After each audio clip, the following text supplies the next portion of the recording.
있습니다. 자, 모두 자료 받으셨지요? 네, 직분자 교육 2차 자료. 여기 보시면 오늘 배울 거는 4가지예요. 첫 번째, 기독교 교파의 형성 과정 및 특징 1번 있지요? 그리고 넘기십시오. 넘기시면은 쭉 넘어가서 뭐가 나옵니까? 두 번째가 장로교의 역사 및 조직 9페이지에, 그리고 그 다음에 11페이지 가면 우리 교회의 역사와 비전 이렇게 있고, 12페이지에 마지막 장에 교회 안에서 바르게 사용해야 할 용어라는 부분이 있습니다. 이렇게 4가지를 보게 될 텐데, 지금도 저 시계로 지금 35분이거든요. 오늘도 1시간 생각하고 시작을 해보겠습니다. 자, 먼저 기독교 교파 보시면은 여러분 한 장만 넘겨보세요. 2페이지 보시면 종교개혁이 3번에 나오고요. 4번에 개신교의 여러 교파들, 그래서 루터교회, 2번에 장로교회 넘기시면 4페이지 영국 국교회, 침례교회, 감리교회 5페이지에 쭉 나와 있지요. 네. 자, 이런 내용들을 한 번쯤은 그래도 들어봐야 이제 여러분들이 교회 생활할 때 우리 교회는 여기에 속해 있고 다른 교회는 이렇구나라는 이해를 가지실 수 있을 것 같아요. 그래서 오늘 우리가 함께 배우는 내용은, 제가 이 책을 지금 5권을 사뒀는데 보십시오. 기독교 교파 한눈에 보기라는 책이 있어요. 이 책도 참고로 하고 제가 가지고 있는 자료 3가지를 참고해서 그래서 종합해서 만들어낸 자료가 오늘 여러분들에게 나눠드린 이 자료입니다. 그래서 이걸 한번 오늘 공부하시고 조금 더 자세하게 보기를 원하시는 분들은 이건 교회에 비치용으로 제가 사둔 거니까 가져가셔서 시간 나실 때 읽어보시면 조금 더 잘 이해가 되실 거라고 생각이 됩니다. 네. 자, 그러면 먼저 1번 보겠습니다. 기독교 교파의 형성 과정 및 특징. 자, 1번 보니까 한 교회 시대라고 되어 있죠? 자, 펜 다 가지고 있으시죠? 예, 한 교회라고 했는데 원래 교회는 카톨릭이에요. 카톨릭이라는 단어의 뜻을 혹시 아십니까? 캐톨릭이 보편교회라는 뜻이에요. 그러니까 보편적인 교회. 그러니까 주님께서 이 땅에 오셨다가 부활하신 다음에 12사도들이 복음을 전하고 사도 바울이 복음을 전해서 교회가 세워졌지요. 그러니까 하나의 교회로 시작된 거예요. 예수님의 복음 전파로 세워진 교회, 캐톨릭, 한 교회지요. 됐습니까? 그래서 1-1번 보면 예수 그리스도와 사도시대, 그리스도 사후 100년까지. 사후라는 말이 이상합니다. 부활 후, 승천 후 이게 좋겠습니다. 승천이라고 보세요. 승천 후 100년까지 12사도와 바울, 복음서, 사도행전, 예루살렘에서 로마까지 복음이 전파됐어요. 그리고 이번에 속사도 시대 보면 100년부터 313년까지 교회 확장 및 박해예요. 아직 한 교회예요. 교회는 내부에는 근데 이단들이 발흥을 했고요. 외부로는 10번에 걸친 로마의 박해가 있었어요. 그러니까 박해가 극심했던 시대에 313년까지. 그러다가 3번에 가니까 313년에 로마가 기독교를 국교로 정했어요. 콘스탄티노플 황제가 이제는 우리나라는 기독교가 국교다라고 선포한 거예요. 당시까지도 로마가 영향력을 발휘하고 있었기 때문에 이 선언은 엄청난 선언이었어요. 그래서 이제 드디어 기독교가 박해를 벗어나서 어떻게 되는 거예요? 자유롭게 신앙생활을 할 수 있게 된 거지요. 됐지요? 그래서 여기 보면 국가교회의 탄생이에요. 국가와 교회가 구분이 없다. 그리고 근데 이렇게 편해진 만큼 어떻게 됐을까요? 타락이 들어온 거예요. 영적인 타락. 교회가 권력과 물질을 소유하게 되면서 타락하게 돼요. 그리고 이 타락에 대해서 반대로 수도운동이 일어나요. 여러분 성 프란시스 아시죠? 프란시스. 이 사람을 신부라고도 얘기하고 막 그러잖아요. 근데 카톨릭의 한마디로 목사님인 거예요. 목사님이면서 그러니까 영적인 지도자인 거죠. 목사님이라기보다는, 그러니까 이런 사람들이 신부라고 하지만 우리가 카톨릭이라고 그랬잖아요. 보편교회 안에서 내려오는 수도사들이었던 거죠. 그러니까 우리가 그분들의 책 지금 읽어도 될까 안 될까요? 이건 카톨릭 책이니까 이렇게 말할 필요가 없는 거예요. 그때는 한교회 시대니까. 됐습니까? 그러면서 그런데 수도원도 부를 소유하게 되면서 타락하게 되었다. 그리고 로마 카톨릭인이 생겨나기 시작하는 거예요. 로마가 국교화시켰지요. 그 로마 교회가 가장 큰 교회가 되는 거예요. 이해됐습니까? 그래서 로마 카톨릭이라는 교회가 생겨난 거지요. 자, 그러면서 교회가 변질되어지기 시작해요. 이제 뭐냐면 교황이 그리스도께서 사도에게 주신 권한을 계승했다. 그리고 교황이 세계 모든 교회의 신앙과 윤리, 정치에 있어서 권한을 가지게 돼요. 그러니까 뭐냐면 국가가 교회와 결합했잖아요. 그러니까 교회가 국가가 되어버리는 거예요. 그러니까 로마는 카톨릭 국가이면서 카톨릭의 교황이 다스리는 나라가 되어버리는 거죠. 엄청난 권력이겠죠. 그러면서 로마 교황이 거의 신적인 존재로 올라가게 된 거죠. 그래서 교회의 허가 없이는 어떤 회의도 개최할 수 없다. 그리고 감독 정치라고 되어 있죠. 감독이라는 게 지난주 우리 배웠죠. 지난번에 성경에서 감독은 장로라고 했잖아요. 그런데 이 감독을 장로로 보지 않고 감독을 따로 생각하는 거예요. 그래서 교회 전체를 통치하는 어떤 권한을 가진 존재로 감독을 설정한 거지요. 교회의 수익과 지출 모두 관리를 했어요. 그러니까 타락할 수밖에 없겠죠. 여기서 이제 나오는 것이 마리아 무죄 잉태설. 마리아는 원죄가 없다. 맞습니까? 틀립니까? 마리아도 죄인이지요. 그런데 예수라는 예수님을 잉태했기 때문에 예수님을 잉태한 마리아가 죄가 있으면 안 되는 거예요. 이런 이상한 논리로 마리아 무죄설, 교황 무오류설. 거기 한번 읽어볼까요? 그리스도는 시작. 그리스도는 보이지 않는 교회의 머리요, 교황은 보이는 교회의 머리이다. 이상하죠, 그렇죠? 보이는 교회의 머리가 교황이 되어버렸어요. 이렇게 타락을 하게 된 거지요. 자, 그런 가운데 2번 보겠습니다. 큰 2번 보면 동방과 서방교회의 분리 1054년이에요. 1054년 동그라미 쳐주세요. 이게 기독교 역사는 아주 중요해요. 이제 여러분 로마 카톨릭이 있고 동방 정교회라고 들어보셨어요? 한 번쯤은 들어봤죠? 머리에 막 큰 광 같은 거 쓰고 지팡이 들고 막 화려한 옷 입고 이렇게 러시아 쪽 그쪽에 사제들 나오잖아요. 이게 전부 로마 카톨릭에서 분리가 되는 거예요. 이게요. 그러니까 한 교회 시대가 이제 두 교회 시대가 되는 거예요. 이해됐죠? 자, 두 교회 시대로 나누어지게 되었다. 근데 나누어진 이유가 뭐라고요? 1번 교리적인 문제보다 정치적인 이유. 한마디로 권력 싸움이었어요. 이 문제에 대해 이 내용에 대해서는 여기 보면 잘 나옵니다. 이 책에 보시면 동방교회와 서방교회의 분리가 잘 나와요. 그러니까 로마 카톨릭은 서방교회라고 부르고요. 그 다음에 동방정교회는 동방교회라고 불러요. 네. 자, 그렇게 둘이 나누어지면서 이제 불화가 이루어졌는데 3번이 재밌어요. 로마 카톨릭과 동방정교회의 공통점이라고 되어 있죠. 이분 보면은 뭘 인정하냐면 처음에 7성례예요. 우리 개신교는 2개의 성례만 인정합니다. 뭐였죠? 세례와 성찬. 근데 여기는 7개의 성례가 있는데 세례, 입교, 성찬은 비슷하죠. 근데 고백성사, 고해하는 거 있죠. 그것도 성사예요. 성스러운 예식인 거예요. 혼인성사, 성품성사. 여러분 가끔 카톨릭 대학교에서 서품 받고 신부님들이 몇 명 신부님 되었다 할 때 막 이렇게 강당에서 엎드려 있는 사진 가끔 보셨어요? 근데 그게 그들이 성직자로 서품 받는 신부님이 되는 과정이거든요. 그것도 성사예요. 병자성사 이런 게 있어요. 7성례를 인정하고요. 그 다음 이번에 성찬 때 탕과 빵과 포도주가 그리스도의 살과 피로 변한다는 화채설 동그라미예요. 화, 될 화자, 채, 몸채자. 자, 화채설은 정말 재밌는데 하나만 제가 얘기해 드릴게요. 제가 카톨릭에서 20년 동안 계셨던 분에게 들었던 얘기예요. 한 신부님들이 교회에 안 나오면 신방을 하세요. 신방을 해서 하는 일이 성찬식을 해요.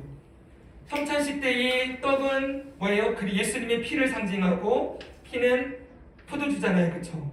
근데 이들은 어떻게 믿냐면 신부님이 여기다가 손을 얹고 안수하고 축복 기도를 하는 순간 이 떡이 진짜 예수님의 살이 되는 거예요. 이 포도주는 진짜 피로 변하는 거예요. 그래서 화채예요. 진짜 몸으로 변한다 이거예요. 그러니까 이들이 어떻게 하겠어요? 이걸 먹는 순간 예수님 살을 먹는 게 되겠죠? 예수님 피를 먹는 게 되는 거예요. 근데 이게 이들에게 너무 중요해요. 여러분 성당에서는 매주마다 미사 끝나면 입에다가 떡 넣어주거든요. 그럼 빵 주는 거거든요. 몸을 줘요. 살을. 근데 피는 안 줘요. 왜 그런지 아세요? 빵은 떨어져도 주워 먹을 수 있지만 피는 쏟으면 못 먹죠. 예수님의 피를 쏟는 게 이들에게는 상상이 안 되는 일인 거예요. 그래서 실제로 먹다가 떨어지면 신부님 주워 먹어요. 이런 개념이 있는데 그 병자의 집에 가서 신방을 했는데 이분이 폐병 걸린 분이었어요. 이분이 이걸 먹다가 떡을 먹다가 이분이 갑자기 각혈을 해가지고 피와 함께 이걸 쏟아냈어요. 입에 있던 거를. 그 신부님이 이렇게 끌어모아가지고 그걸 드셨다는 거예요. 우리는 상상이 안 가는 일이지요. 근데 왜 그러느냐? 화채살 때문에 그래요. 이게 예수님의 살인 거예요. 그러니까 감히 예수님의 살을 어떻게 버릴 수가 없다. 그래서 그거를 먹는 거죠. 그거를요. 이들은 그런 믿음으로 성찰을 받는 거예요. 근데 이런 게 왜 중요하냐? 이 카톨릭은 나중에도 보겠지만은 예식이 중요해요. 그 설교 때 라틴어로 설교했다 그랬잖아요. 우리나라 1960년대까지 명동성당에서 라틴어로 설교를 했어요. 미사를 했어요. 여러분 대한민국 땅에서 라틴어로 설교하면 알아듣습니까? 못 듣지요. 그러니까 이들에게는 설교가 중요한 게 아니에요. 성경도 번역하지 못하겠다고 그랬잖아요. 성경 번역의 권한이 누구에게 있어요? 사제에게만. 성경도 사제만 읽을 수가 있어요. 그러니까 여러분 뭐가 중요하겠어요? 이 사람들이 설교 말씀을 듣고 은혜 받고 하나님 찬양하고 이런 데서 은혜를 못 경험하겠지요. 그 뭐가 있어야 되겠어요? 예식이 있어야 되는 거예요.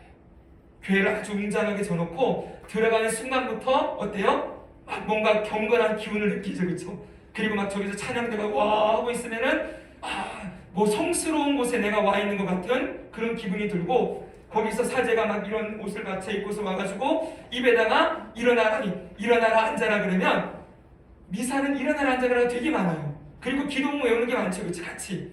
그러니까 이런 예식으로 그들을 사로잡는 거예요. 그리고 맨 마지막에 절정이 뭐냐면은 입에다가 그거 영성채 넣어주는 거예요. 떡 넣어주는 거. 그러면 이제 몸이 깨끗해진 것 같은 거예요. 거룩해진 것 같죠. 그러면서 나가는 거예요. 무슨 얘기인지 알겠죠? 그러니까 미사와 예식에 그들이 중점을 두다 보니까 이런 변질들이 일어나게 된 거죠. 그러니까 미사가 중요하니까 화채살 할만하겠죠. 이 떡이 주님의 살입니다. 여러분이 이 살을 먹음으로 주님과 하나가 됩니다. 뭐 이런 거 있잖아요. 막 경건하게 받아가지고 먹으면 내가 죄가 씻겨진 것 같고 그런 걸 누리게 하려고 그런 짓을 하는 거죠. 자, 됐습니까? 네. 자, 그런 화채살을 이들도 똑같이 동방교회나 서방교회가 같이 믿어요. 단지 동방교회는 화채살이라는 단어는 사용 안 해요. 그리고 성화상 사용에 긍정적이에요. 성화는 뭐예요? 그림, 성스러운 그림. 마리아나 예수님 성자들 그림. 그리고 성상은 조각이에요. 로마 카톨릭은 둘 다 인정하지만 동방정교회는 성화만 인정한다. 그다음 4번에 보니까 마리아에게 특별한 지위를 부여한다. 로마 카톨릭은 마리아의 원죄 없는 임신, 무죄 임신설 아까 얘기했잖아요. 그렇죠? 이런 것들을 같이 믿고 있는 거지. 차이가 있기는 하지만 그래도 두 교회는 카톨릭처럼 똑같은 교회라고 보시면 무방합니다. 됐습니까? 네. 자, 그러면 이제 교회가 동방과 서방으로 갈라졌다가 이제는 종교개혁이 일어나요. 이제 카톨릭에서 개신교가 탄생하게 되는 거죠. 많이 들으셨던 종교개혁이라는 것이 1517년에 일어납니다. 자, 3번 보겠습니다. 2페이지. 종교개혁이 보니까 리포메이션, 다시 형성하다 이렇게 되는 거거든요. 자, 첫 번째 줄부터 한번 읽어보십시오. 마틴 루터가 95개조 반박문을 붙여요. 마틴 루터는 카톨릭의 신부입니다. 근데 이 당시에는 한교회니까 마틴 루터가 신부였네 이럴 필요 있어요 없어요? 카톨릭 신부라는 말을 오해하면 안 돼요. 개신교가 나오기 전까지는 전부 카톨릭이에요. 보편교회니까. 이것만 이해해도 여러분들이 많은 걸 이해할 수 있겠죠? 자, 그렇게 그걸 붙였는데 마틴 루터의 종교개혁으로 로마 카톨릭은 그들을 반대하는 자들을 뭐라 불러요? 프로테스탄트, 반항파라는 뜻이에요. 그리고 이로부터 개신교가 시작된 것이다. 그 다음이 중요합니다. 위에서 여러분 네 번째 줄 같이 한번 읽어볼까요? 로마 시작. 로마 가톨릭의 입장에서는 이 사건을 개신교가 전통교회에서 이탈한 것이라고 보지만 개신교는 초대교회의 정신에서 궤도를 이탈한 중세시대의 로마 가톨릭 교회에서 자신들이 빠져나와 초대교회의 정신과 교리로 돌아간 사건으로 본다. 이거 추천주세요. 너무 중요해요. 별 3개. 우리 그런 얘기 많이 듣죠. 카톨릭이 여기는 큰 집이고 개신교는 작은 집이다. 너희 원래 우리 뿌리잖아. 이렇게 얘기하면서 자기들의 우월성을 강조하려고 하죠. 그런 얘기 많이 듣죠. 근데 그게 아니라는 거예요. 원래 보편교회 카톨릭인 건 맞아요. 근데 로마 카톨릭은 그 보편교회에서 변질된 교회다. 우리가 볼 때는, 개신교가 볼 때는. 그래서 거기서 나온 게 아니라 우리가 나와서 개혁한 거다. 그 썩어 빠지고 잘못된 길을 향해 가는 교회를 개혁해서 원래 초대교회의 정신으로 돌아간 것이 개신교다. 이렇게 외친다는 거예요. 그리고 그게 맞고요. 여러분 마리아 원죄 없이 잉태한 거 그거 믿어야 되겠습니까? 성경이 없죠, 그렇죠? 교황이 오류가 없다. 여러분 교황 사람이지요. 근데 그들은 교황이 오류가 없다고 얘기를 해요. 믿으면 안 되겠죠? 그리고 교황이 교회의 머리가 아니죠. 그런데 이들이 이런 잘못된 것을 다 붙여놨는데 그걸 따라가고 있는 게 잘못된 거죠. 그래서 종교 개혁이에요. 여기서 개혁주의가 나오는 거예요. 따라해보세요.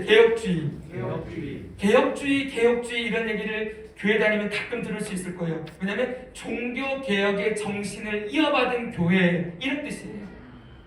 그럼 뭘 개혁했느냐? 종교 개혁이 여기 3대 원리가 나와요. 2번 보시면 자 오직 처음에 뭐예요? 믿음으로 구원의 근거예요. 구원의 근거 여러분 그 당시 로마 카톨릭은 면제부라는 걸 팔았어요. 쉽게 말하면 그래서 면제부 팔아서 면제부를 돈 주고 사면은 어떻게 해요? 저기 연옥에 있는 당신 부모님이 천국 올라간다. 이러면서 가르쳤어요. 구원을 돈을 주고 살 수 있다고 얘기하는 거예요. 그러니까 구원의 조건이 뭔지 아세요? 행위예요. 제가 확신반에서 늘 가르치지만 이들은 세례를 받아야 구원받는다 그래요. 그러니까 세례가 구원의 조건. 그리고 구원이 유지가 되려면 고해성사를 하고 있어야 돼요. 성찬도 하고 있어야 되죠. 철저하게 구원이 행위인데 행위가 아니라 뭐다? 믿음이다. 로마서 1장 16절 오직 의인은 믿음으로 말미암아 살리라. 이 말씀을 붙들고 이 루터가 종교개혁을 시작한 거죠. 구원은 믿음으로 얻는 것이지 행위로 얻는 게 아니다. 그 밑에는 쭉 한번 읽어보세요. 여러분 자료를 잘 정리해놨으니까 그 다음 뭐예요? 오직 은혜로 일체의 공덕사상을 반대했어요. 카톨릭은 성례, 고해 등 선행이 있어야만 구원이 유지가 된다고 얘기를 해요. 그러나 아니라 은혜다. 마지막은 성경이다. 오직 성경으로. 로마 교회는 거기 밑에 보면요. 3번 밑에 권위의 근거가 누구에게 있어요? 교황 동그라미, 전통 동그라미, 성경. 이들은 성경 말씀과 동일한 권위를 누구에게 둬요? 교황에게. 교황의 말이 곧 성경이에요. 그 전통, 그 교회의 전통이 곧 그들의 법이에요. 그러니까 이들은 지켜야 될 법이 많은 거죠. 그렇죠? 교황의 말도 지켜야 되고 전통도 지켜야 되고 성경도 지켜야 됩니다. 그런 게 아니라 오직 성경 하나밖에 없다. 우리의 믿음의 기준은 성경이다 라고 돌아간 거죠. 여러분 개혁할 만하지요. 지금 잠깐 말씀을 드렸지만 이게 종교개혁의 정신이고 이게 원래 초대교회, 원래 카톨릭의 모습이었다는 거예요. 그래서 우리 교회 다니면 줘보세요. 초대교회로 돌아가자 이런 얘기 많이 하잖아요. 로마 카톨릭은 그런 얘기 할까 안 할까요? 안 해요. 지금 우리 교회가 너무 완전하다고 생각하니까. 그러나 개혁교회는, 종교개혁을 한 교회는 계속 개혁하려고 그래요. 교회가 잘못된 방향을 하면 다시 초대교회로, 다시 근원으로 우리가 개혁해서 돌아가야 된다라고 외치는 교회는 개신교회인 거죠. 됐습니까? 자, 그러면 기타 주장들 보겠습니다. 로마 카톨릭의 주장은 우리의 주장이에요. 만인 제사장설. 로마 카톨릭은 사제, 신부 이런 걸 계급화 시켜놨지요. 그러나 우리는 그렇지 않아요. 목사도 평신도고 성도들도 평신도지요. 우리 모두 하나님 앞에 성도들이다. 단지 직분이 다를 뿐이다. 신앙은 그렇고요. 교회는 올바른 복음 선포 합당한 성례전을 집행하는 모임이고 성례는 7성례 부정이에요. 줄쳐주세요. 우리는 7성례 없어요. 단지 세례와 성찬만을 인정한다. 그리고 성모 마리아, 성화 이런 거 다 우리는 인정하지 않습니다. 그리고 넘겨보겠습니다. 3번 3페이지에 성경을 거의가 별표 쳐두세요. 이게 제일 중요한 거예요. 우리 작년에 계속 성경에 번역하는 과정 그때 설교 들었었지요. 근데 종교개혁자들이 제일 먼저 했던 일이 뭔지 아세요? 성경을 번역하는 일을 한 거예요. 잠깐만 저를 보세요. 이제 우리 기독교 단체 중에 영국 단체 중에 더 북이라는 뮤지컬을 공연하는 단체가 있거든요. 그걸 제가 2, 3년 전에 가서 보고 오고 너무 은혜를 받았는데 여러분 그 뮤지컬이 이 내용이에요. 로마 카톨릭이 성경을 못 읽게 하고 평신도들에게 그리고 성례를 가지고 구원받을 수 있다라고 외친 걸 성경으로 어떻게 그들을 물리쳤는지를 나오는 그 종교개혁의 역사를 얘기하는 거거든요. 종교개혁 이전에 성경을 수호했던 사람들 그게 거기에 대한 내용인데 거기에 저는 나중에 소개할 거예요. 우리 리더들, 우리 교회들, 성도들도 한번 그 뮤지컬을 꼭 봤으면 좋겠어요. 이걸 듣고 그걸 가서 보면은 그게 정말 감동적으로 다가올 거예요. 우리 주일학교 친구들도 제가 한번 그건 꼭 보여주고 싶다는 생각이 있어요. 지금 합니다. 네네, 지금 하고 있는 거 알고 있어서 지금 6월달까지 다시 공연하는 거거든요. 그래서 그거 서울에서 지금 압구정동에서 하는데 저는 시간 내서 한번 광고 드릴 겁니다. 맞춰서 한번 가서 봅시다.